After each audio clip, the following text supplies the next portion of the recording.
இல்லை, election commission of India சீமானுக்கு அரசியல் நடவடிக்கைகள் மேலே ரொம்ப மதிப்பு மரியாதையும் வச்சுருக்கிறாரு. தேர்தல் ஆணையத்தால் பல்லில்லாத புலி மாதிரி சில நடவடிக்கைகள் எடுக்க முடியல. இப்போ தேர்தல் ஆணையத்தை மதித்து சில விஷயங்களை சீமான் செய்கிறாரு. ஓட்டுக்கு காசு கொடுக்கறதில்ல, முறைப்படி ஒரு ஜனநாயகம் வளர்கிறதுக்கு அவருடைய அரசியல் நடவடிக்கைகளை செய்கிறாரு. சிம்பல் இதை விட்டுக்கிட்டு நம்பர் அரசியல் வைக்கணும். ஒவ்வொரு எலெக்ஷன்லையும் ஒருத்தருக்கு நம்பர் வைக்கணும். இப்போ ரெட்டலைக்கும் உதயசூரியனுக்கும் அடிக்ட் ஆகி ஓட்டு போடுறது தவிர்க்கப்படணும்னு சொல்கிறாரு. உதயசூரியனுக்கு நம்பர் 1, ரெட்டலைக்கு நம்பர் 2, பாஜகவுக்கு நம்பர் 3, காங்கிரஸுக்கு நம்பர் 4, சீமானுக்கு நம்பர் 5 இன்னும் ஏன் இது கொண்டு வரணும். எலெக்ஷனுக்கு எலெக்ஷன் அல்லது ஏபிசிடி மார்க் பண்ணணும். அது தேர்தல் ஆணையருக்கு பிடிச்சிருக்கு. இப்படி பல தேர்தல் சீர்திருத்தங்களை சீமான் சொல்கிறாரு. அது நிறைவேற்றப்படுறதுக்கு சட்டம், மன்றம், பாராளுமன்றம்லாம் இணைஞ்சு தான் செய்ய முடியும்னாலும் கூட அந்த சீர்திருத்தங்கள் தேர்தல் ஆணையம் பிடிச்சிருக்கனால சீமான் மீது அவர் கொஞ்சம் ஒரு விவரமான ஒரு இன்டலெக்சுவல் பொலிட்டிக்கல் பார்ட்டி லீடர், வித்தியாசமாக மக்களுக்காக சிந்திக்கிறாருன்னு ஒரு மரியாதை கொடுக்குறாரு. அவர் சீமான்கிட்ட சாப்கானரோட இருக்கிறாரு. ஒரு சீமானை அழைச்சி பேச விரும்புகிறார். என்னோட பார்வையில் சோசியல் போலரைசேஷன் சீமானுக்கு வரும். சவுத்தில் சீமானோட வேட்பாளர்களை தமிழராக நினைச்சு ஒரு தேவேந்திரன் போட்டாலும் மறவர்கள் போடுவாங்க, மறவரை போட்டாலும் தேவேந்திரர்கள் போடுவாங்க, நாடார்கள் போடுவாங்க. ஸோ இந்த பிளான்ல தான் சீமான் கொண்டு போவார். அது கன்சாலிடேட் ஆயிடுச்சுன்னா சீமானுக்கு பெரிய ஹியூஜ் ஜம்ப் கிடைக்கும். ஒரு சில சீட்டும் கன்வெர்ட் ஆகக்கூடிய அளவுக்கு வாய்ப்புகள் வரும். இந்த மாதிரிப்பட்ட சூழல்ல சீமானுக்கு ஒரு திமுகவுக்கு மாற்று சக்தியாட்டு வளர்ச்சி பாதைக்கு சீமான் வரக்கு வாய்ப்பு இருக்கு. இதைத்தான் தம்பி ஜெயந்தன் இன்ஜினியர் அட்வொகேட் அவனும் கூட இந்த கருத்தை தான் சொல்றாரு. திமுகவுக்கு மாற்றா நாம் தமிழர் தான் வரும், தென் மாவட்டம் அதுக்கு ஆதாரமாக இருக்குன்னு சொல்றாரு. ஆனால் வட மாவட்டத்தில்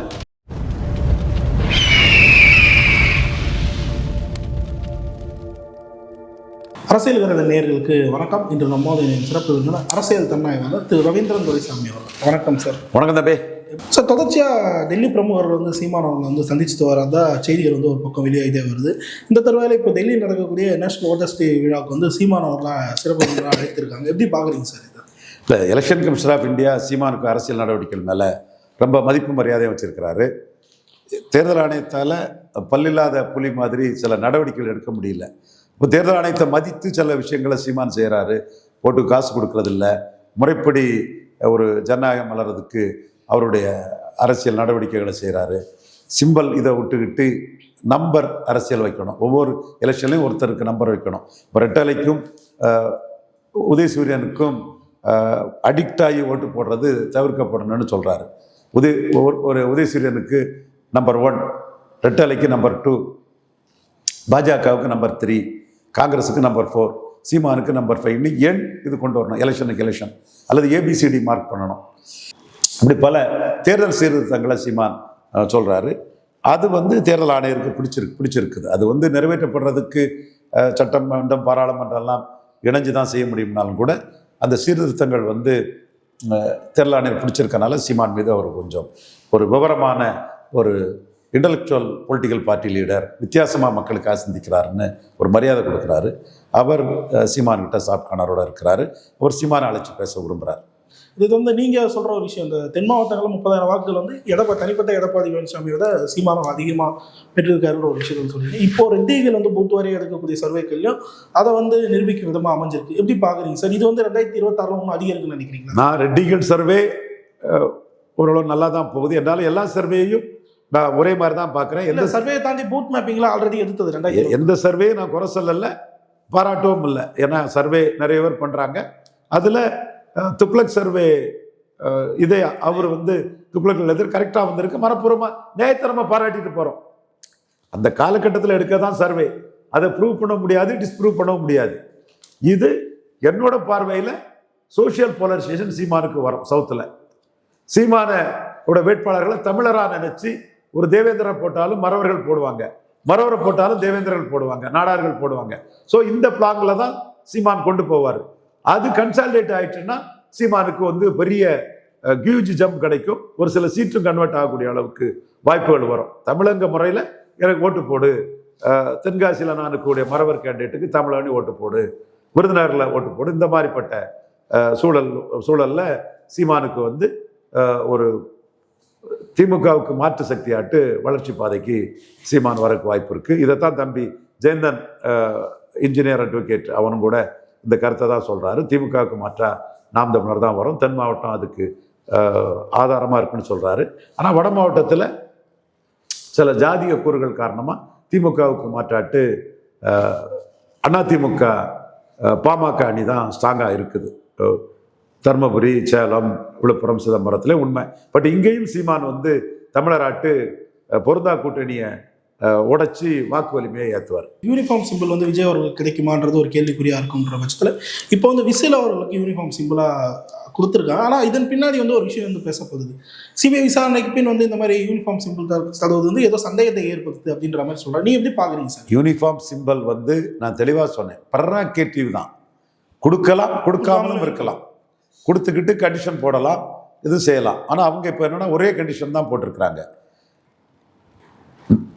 தாவேக்கா நிற்காத இடத்துல விசில சுயேட்சைகள் பயன்படுத்தலாம். புரியுது. தாவேக்கா நிற்காத இடத்துல விசில சுயேட்சைகள் பயன்படுத்தலாம். இப்போ ரெட்டையில நிற்காத இடத்துல இன்னொரு கட்சி அதை பயன்படுத்த முடியாது. அப்போ இந்த சிம்பலுக்குள்ள அதாரிட்டி விஜய் இல்லை.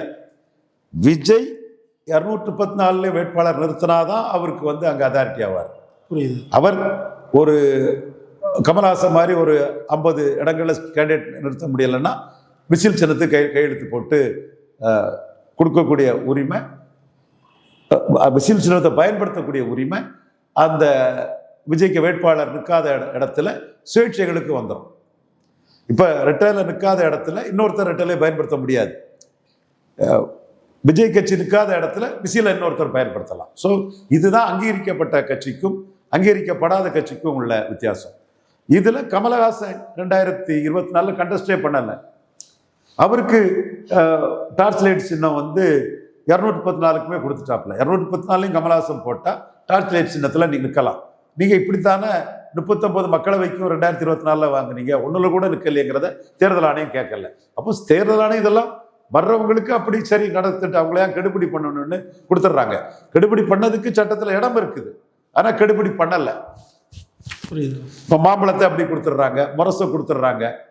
இப்படி தேர்தல் ஆணையம் லிபரல் வாத்தியார் மாதிரி, தினத்தந்தி சினிமா விமர்சனர் மாதிரி, திருத்தந்தி சினிமாவுக்கு சாதகமான ஒரு பத்திரிகை. அப்போ எந்த சினிமாவையும் குறைச்சி எழுத மாட்டாங்க, பாஸ் மார்க் தான் போட்டு விடுவாங்க. ஸோ இந்த பாணியில் தேர்தல் ஆணையம் நிறைய அரசியல் கட்சிகள் வரணும்னு அந்த சிம்பலை கொடுத்துட்டு விட்டுறாங்க. அந்த கண்டிஷனை போடலை. கண்டிஷன் இருக்குங்கிறத நான் சொன்னேன், போடலை. அப்போ இந்த இடத்துக்குள்ள தேர்தல் ஆணைய விவகாரத்தில் பாஜக விஜய்க்கு எந்த நெருக்கடியும் கொடுக்கல. இன்னும் சொல்ல போனால் அட்வான்ஸ் ஆட்டே சிம்பலை கொடுத்துட்டாங்க. இதில் வேற இந்த சிம்பலுக்கு ராசி இல்லை, பிரகாஷ் ராஜ் நின்று தோத்தாரு, எந்த இடத்துலையுமே விசில் உருப்படலைன்னு சொல்றாரு. எனக்கு அதுக்குள்ள நம்பிக்கை இல்லை.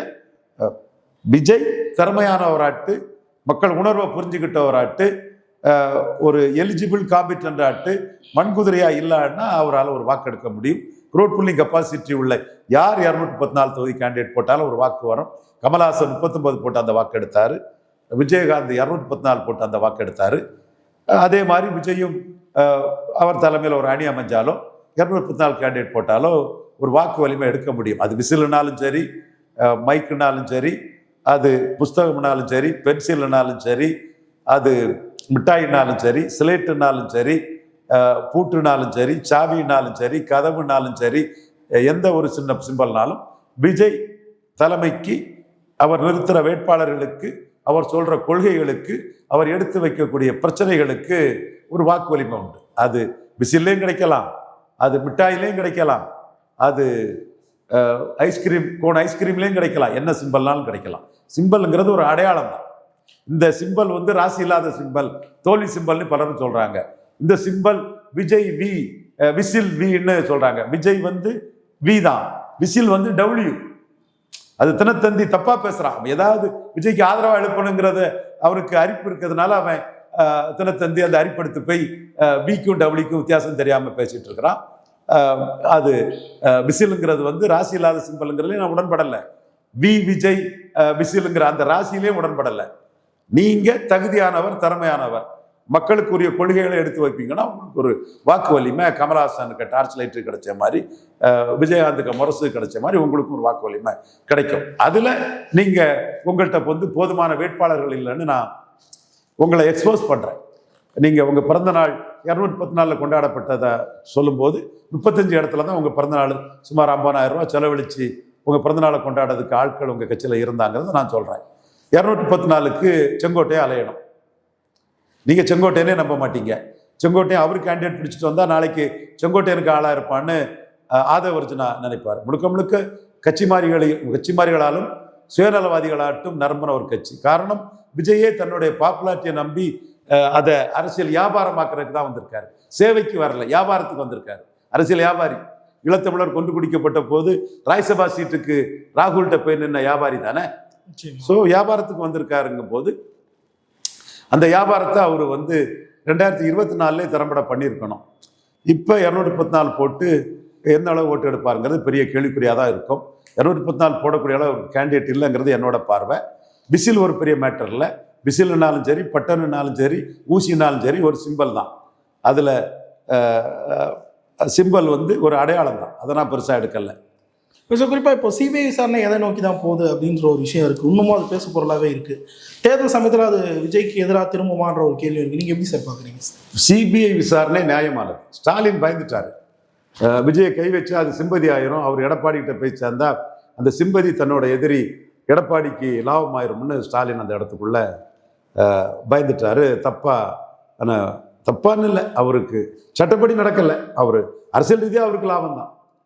ஏன்னா ஸ்டாலின் கை வச்சாருன்னா உடனே குய்யோ முய்யோ ஐயோ பழி வாங்குறாரு, ஆத்தா பழி வாங்குறாருன்னு ஒரு கூட்டம் ஸ்டாலினுக்கு எதிராட்டே என்ன பண்ணாலும் அதுக்கு எதிராக இருக்குன்னு ஒரு கூட்டம் வந்து நியாயமாக நடந்தாலும் அதை பழி வாங்குறாருன்றோம். அதனால நியாயமாக நடக்காம சட்டப்படி ஸ்டாலின் நடக்கலை.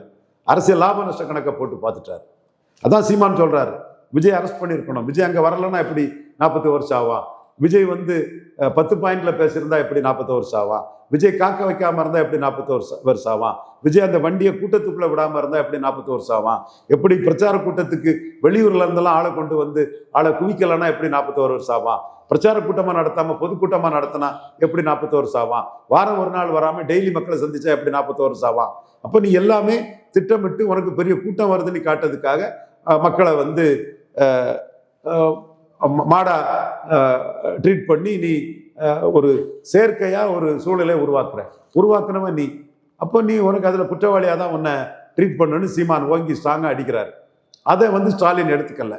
அதே வேளையில் ஸ்டாலினுக்கு எதிராக எடப்பாடி விஜய்க்கு வக்கலாத்து வாங்கினார். ஆரம்பத்தில் தமிழக பாஜக வக்கலாத்து வாங்கினாங்க. நான் வந்து தெளிவாக விஷயங்களை பிஎம்ஓவுக்கும் மோடிக்கும் எல்லா உண்மைகளும் சொன்னேன். அந்த வகையில் இன்னைக்கு சிபிஐ வந்து சரியான நடவடிக்கை எடுக்கிறாங்க. சட்டம் தன் கடமையை செய்யட்டும். விஜய் தரப்பில் தப்பு யார் யாரெல்லாம் பண்ணியிருக்காங்களோ, டெரிலிக்ஷன் ஆஃப் டியூட்டி, கடமையை செய்யாமல் இருந்தவங்க, நெக்லிஜெண்டாக இருந்தவங்க, சட்டப்படி வந்து அவங்களும் குற்றவாளி தான். அவங்களுக்கு கொலை செய்யணுங்க நோக்கம் இல்லை. பட் அவங்க தவறால கொலை நடந்திருக்குன்னா அவங்க அதுக்கு பொறுப்பேற்கணும். அப்படின்னா ஏன் தவறால கொலை நடந்துருது நான் குற்றவாளி இல்லைன்னு எல்லாரும் போக முடியாது. திட்டமிட்டு பண்ணக்கூடிய கொலை வேற, ஒரு தவறால நெக்லிஜென்ஸ்ல ஆக்சிடென்ட் மாதிரி அந்த ஆக்சிடென்ட்ல நடக்கக்கூடிய டெத்து. ஸோ அதுக்கு வந்து விஜய் பதில் சொல்லி தான் தீரணும். ஆக்சிடென்ட் நடந்தால் டிரைவரை கைது பண்ணுறோம்ல, அதே மாதிரி விஜய்க்கு கேரவன் டிரைவர் எல்லாருமே வந்து எல்லார் மீதுமே வந்து சட்டத்தின் துணை கொண்டு சாட்சிகளின் துணை கொண்டு சிபிஐ நடவடிக்கை எடுக்கணும்னு நான் நம்புறேன். விட மாட்டாங்க சிபிஐன்னு கருதுறேன். ஆனால் சார், இப்போ விஜய் அவர்களின் மௌனமே இப்போ அவருக்கு எதிராக திரும்பிருக்கு. அவரோட ரசிகர்களே பேசுறாங்க, விஜய் அவர்களே குரல் கொடுக்காதப்போ நாங்கள் ஏன் குரல் கொடுத்தோம்? எதிர்கட்சி தலைவர்கள்லாம் பேச ஆரம்பிச்சிருக்காங்க. நீங்கள் முன்னாடியே அதை சொல்லியிருந்தீங்க, விஜய் வந்து குரல் கொடுத்துருக்கணும். எப்படி பார்க்குறீங்க சார் இது? விஜய் வந்து சொல்லணும், சட்டம் வெல்லும், நீதி வெல்லும், நான் சட்டப்படி சந்திப்பேன்னு சொல்லணும். அதை சொல்லாதது தவறு. ஸ்டேட் போலீஸ் ஒண்ணுமே பண்ணாத போது சிஎம் சார் அப்போ ஊருக்கு கிளச்சும் பிள்ளையார் கோவில் ஆண்டி ஸ்டாலின்னா உன்னை கண்டு பயப்படுவார். அப்போ அவர் என்ன வேணாலும் பேசலாம். ஸ்டாலின் கை வச்சா அதே சிம்பதியாட்ட ஆக்கிடலாம். இப்போ மோடி அரசு வந்து சட்டப்படி நியாயமான நடவடிக்கை எடுக்குது. அப்போ ஸ்டாலின் அரசுகிட்ட நீங்க குற்றமற்றவர்னு பெரிய சீன் போட்டீங்கல்ல, அதை இப்போ போடுங்க. போடலாம்ல. போட்டா என்ன நடக்கும்? உங்க மேல அனுதாபம் வரக்கூடிய கிறிஸ்தவர்கள் ஓட்டும் கூட ஸ்டாலின் தான் மோடியை தோற்கடிப்பார், பாஜக தோற்கடிப்பாருன்னு திமுகவுக்கு போகும். அப்போ தன் வலியும் துணை வலியும் மாற்றான் வலியும் தூக்கி செயல். இது வள்ளுவர் வாக்கு. இந்த வள்ளுவர் வாக்குக்கு மாற்றாட்டு நீங்க கொள்கை எதிரி பாஜக, அரசியல் எதிரி திமுக. நீங்க அப்போ ஒரே நேரத்தில் 2 எதிரி வச்சிருக்க கூடாது. நீங்க 2 எதிரி வச்சதுல மாட்டிக்கிட்டீங்க. சர்வ வல்லமை படைச்சவன், இழக்கிறதுக்கு எதுவும் இல்லாதவன், அவங்கிட்ட போய் நீங்க கொஞ்சம் விளையாடக்கூடாது.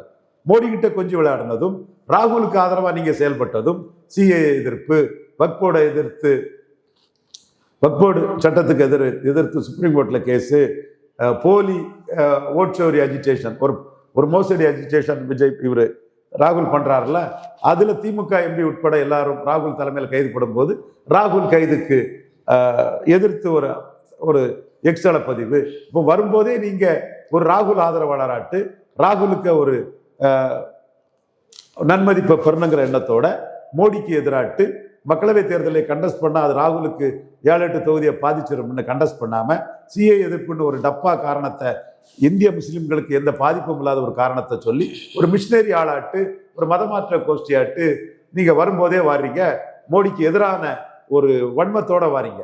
நீங்க மக்களுக்கு சேவை செய்கிறதோ, நீங்க ஒரு தலைவராகுதோ, மற்ற கட்சிகள்ல இருந்து நீங்க மாறுபட்டவன்னு சொல்ல உங்களை காட்டாம காங்கிரஸ் கூட கூட்டணி வைப்பேன், மோடிக்கு எதிராக நிற்பேன், 29ல் காங்கிரஸுக்கு ஆதரவாக நிற்பேன்னு சொல்லும்போது உங்களுக்கு அரசியல் ரீதியாட்டு மோடி சில பாடங்களை படிச்சு தரதுக்கான சாத்தியக்கூறுகளும் வாய்ப்புகளும் இருக்கு. அதுல சட்டம் தன் கடமையை சிபிஐல செய்யறதும், சென்சார் போர்டு தன்னோட நடவடிக்கைகளை தன்னோட உரிமை நிலைநாட்டக்கூடிய அளவு செயல்படுறதும், ஐடி டிபார்ட்மெண்ட் செயல்படுறதும் சரியான ஒரு பாதையில போகுது. விசில் சின்னம் இது கண்டஸ்டே பண்ணாத கமல்ஹாசனுக்கு 214 தொகுதிக்கும் ஸ்டார்ட் லைட் கொடுக்கும்போது கண்டஸ்டே பண்ணாத விஜய்க்கும் விசில கொடுக்கறதுல தப்பு இல்லை, நியாயப்படி தான் கொடுத்துருக்காங்க. அந்த 214 தொகுதிக்கும் யூனிஃபார்ம் சிம்பல் வேணும்னா சில கண்டிஷன்ஸை ஃபில்லப் பண்ணணுங்கிறது மேண்டேட்ரி இல்லை. ஃபில்லப் பண்ணினாதான் கொடுப்பண்ணு இல்லை, அது தேர்தல் ஆணையத்தோட ப்ரெரோகேட்டிவ். அதில் கமல்ஹாசனுக்கும் விஜய்க்கும் மிக சாதகமாக தான் நடந்திருக்காங்க. இதை விஜய்க்கு சாதகமாக நடந்த குறி காம்ப்ரமைஸ் ஆகிட்டு அது ஆகிட்டு இது ஆகிட்டுன்னு சொல்கிறாங்க.